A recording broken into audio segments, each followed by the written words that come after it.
আজকে গিয়েছিলাম আমার এক প্রতিবেশী দেবরের বাসায়, ওর নতুন বাসায়। দেখুন, ও পুরাতন বাড়িতে এই এত সুন্দর গাছগুলো আগে তৈরি করে রেখেছিল, এখানে উঠেছে মাসখানেক এই বাসায়।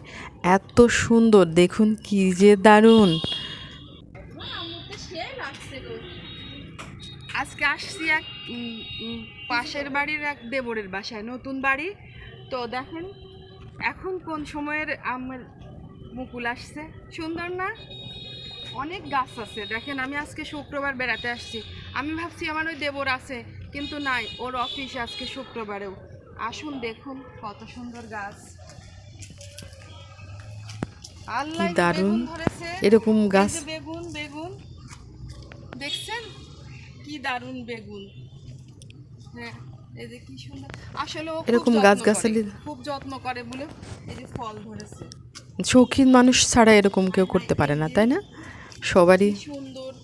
এই দেশি মালটা ও অনেক লাগিয়েছে ছাদে, যে আমরা হয় তবে সেটাও আমি আজকে দেখলাম ওর বাসায়। খুব সুন্দর। আমি ফুল ছিঁড়ি না সচরাচর, অসাধারণ। আল্লাহ, এই যে আমাদের দেশীয় এটা মালটা বেশ মিষ্টি হয়েছে নাকি বললো। মালটা খুব ভালো লাগে এইগুলো আসলে। এই বানর তো না, ওই যে হনুমান পাশের বাসায়, ভয় পাচ্ছিলাম। কি মজা না? সমস্ত গাছ আছে ওর ছাদে, এই 2-3টা বান্দর। আর একটা গাছ দেখেন, এই যে সুন্দর না? অসাধারণ। এরকম টবে কি সচরাচর এরকম হয়? আমরা মজাই আলাদা, তাই না? খুব সুন্দর। আসলে গাছ লাগাতে হলে তার পরিচর্যা জানতে হয় সবাই। দেখুন, আর এটা হলো বাঁশ গাছ, বাঁশ ঝাড়।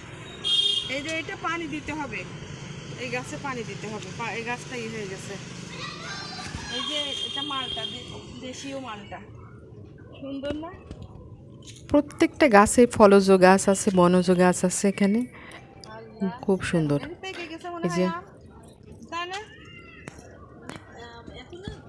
আম পেকে গেছে প্রায়, 12 মাসে আম সম্ভবত। এটা বাতাবি লেবু।